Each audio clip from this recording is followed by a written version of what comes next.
Oke, assalamualaikum warahmatullahi wabarakatuh. Kita balik ke video yang keempat, yaitu kita akan membicarakan mengenai mesin roasting. Apa aja sih yang perlu diketahui dari mesin roasting ini? Oke, tapi jangan lupa subscribe dulu dan di like ya, agar mendapatkan info-info berikutnya tentang kopi dari saya dan tentang marketing. Oke, nah kita akan masuk ke mesin roasting. Komponen mesin roasting itu umumnya seperti ini nih. Ini saya bandingkan yang agak mahal dengan yang standar lah ya, gitu ya. Nah, di sini ada penghasil gas, penghasil apinya, yaitu ada gasnya. Kemudian di sini ada drum atau ruang pemanasnya. Nah, kemudian ada corongnya juga ya. Di sini adalah corong untuk memasukkan kopinya. Ada termometer juga, dan di sini ada airflow. Di sini ada airflow, di sini ada sampling ya, sampling spoon atau sendok untuk melihat warnanya, melihat samplingnya. Dan ada ya, kalau misalnya ini ada motor penggeraknya, penggerak si drumnya. Dan kemudian di sini juga ada gas kontrolnya. Berarti sebelah sini ada gas kontrolnya, jadi untuk mengontrol besar dan kecilnya si gas. Nah, kemudian ada bak pendingin atau cooling di sini. Di sini bak pendingin, jadi dari biji kopi yang tadi sudah dipanaskan di ruang pemanas atau di drum, kemudian akan didinginkan dulu. Kenapa didinginkan dulu di sini? Karena agar pendinginan itu berlangsung cepat. Tuh, jadi harus didinginkan. Harus ada alatnya khusus untuk mendinginkan. Jangan disimpan di suhu ruang, karena ketika disimpan di suhu ruang, dia akan masih terus masih ada sisa-sisa pembakaran kan. Dia akan masih terus membakar dulu nih. Gitu, walaupun dia udah keluar, gitu, masih panas. Nah, bisa jadi proses pembakaran itu masih terjadi gitu. Tapi kalau misalnya di cooling, di bak pendinginnya, itu bisa lebih cepat seperti itu.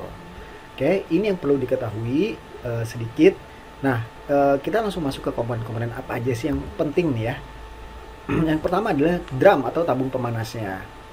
Drum ini terbuat dari cast iron kalau misalnya yang lebih mahal, atau stainless steel kalau misalnya dia lebih murah. Nah, kapasitas biji di dalam drum itu maksimal adalah 75-80%. Karena kopi yang di roasting, walaupun beratnya nanti akan menyusut 20%, tapi ukuran atau size-nya akan membesar sebanyak 20%. Jadi kalau misalnya drumnya itu kapasitasnya adalah 2 kilo, jangan masukin 2 kilo gitu.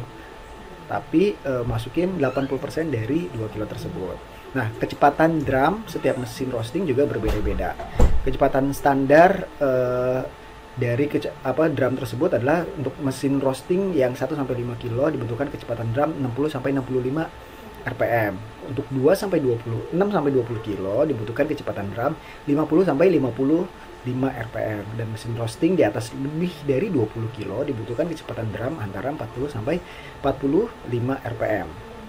Nah, kalau misalnya kecepatannya ini tidak standar, ini akan rawan menghasilkan scoring. Ya, kita belajar di video sebelumnya mengenai scoring itu apa. Oke. Nah, kemudian ini ada gas control. Fungsinya apa sih? Untuk menaikkan dan memperlambat kenaikan temperatur. Jadi kita di sini ngatur gasnya nih kayak di kompor. Kompor kan ada pengaturan gasnya ya. Dinaikin, dikecilin gitu. Nah, nanti ini akan berpengaruh pada ROR atau rate of rise. Gitu. Gas ini biasanya disimbolkan sebagai PA atau power. PA 0 sama dengan artinya gas atau temperaturnya dibuat dalam posisi 0, di angka 0 gitu. Semakin besar api maka semakin besar angkanya. Nah, kalau misalnya jika ingin rasa manis lebih terasa, maka di suhu tertentu gasnya dikecilkan atau dibuat angka 0 untuk memperlama di suhu tersebut. Jika kita tidak ingin rasa asam terlalu kuat, maka kita bisa mempercepat api pada suhu tertentu. Oke, yang berikutnya adalah airflow. Nah, airflow ini fungsinya apa sih? Ini bersama dengan gas, dia seperti cerobong gitu, untuk mengeluarkan panasnya. Tuh, bersama dengan gas itu berfungsi untuk menstabilkan suhu drum, gitu ya. Jadi untuk mengatur suhu drum. Gitu. Nah, ini seperti ada memberikan ruang ke dalam si pemanasnya ini, gitu. Jadi udara bersih dari kipas digunakan untuk mengantarkan udara panas dari gas ke luar gitu. Jadinya panasnya berkurang. Dan airflow dan gas digunakan bersama untuk memberikan perubahan yang dramatis untuk menambah atau mengurangi udara panas pada suhu tertentu ketika memanggang. Nah, ini ibaratkan kayak ventilasi ya. gitu, dibuka set, ventilasinya ditutup, ventilasinya seperti itu. Oke, nah selanjutnya ini adalah cooling dan agitator. Cooling dan agitator berfungsi untuk meninggikan kopi yang sudah di roasting secepat mungkin untuk menghindari terjadinya proses pemanggangan lebih lanjut. Walaupun kopi sudah keluar dari mesin roasting. Tadi ketika kopi kita sudah lihat ya di sampling spoonnya. Oh oke, warnanya udah pas nih, sesuai dengan level yang yang kita mau. Nah kemudian langsung masukkan, dibuka drumnya, langsung masuk ke cooling ini atau di agitator ini gitu. Jadi tidak ada pembakaran lebih lanjut terhadap si biji kopi tersebut gitu.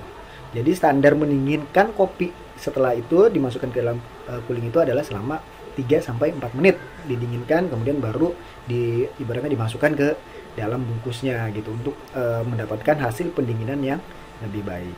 Oke, segitu dulu video kali ini. Kita akan lanjut nih ke berikutnya. Yang terakhir, fase roasting dan roasting log yang akan saya jelaskan di video yang berikutnya. Oke, terima kasih. Assalamualaikum warahmatullahi wabarakatuh.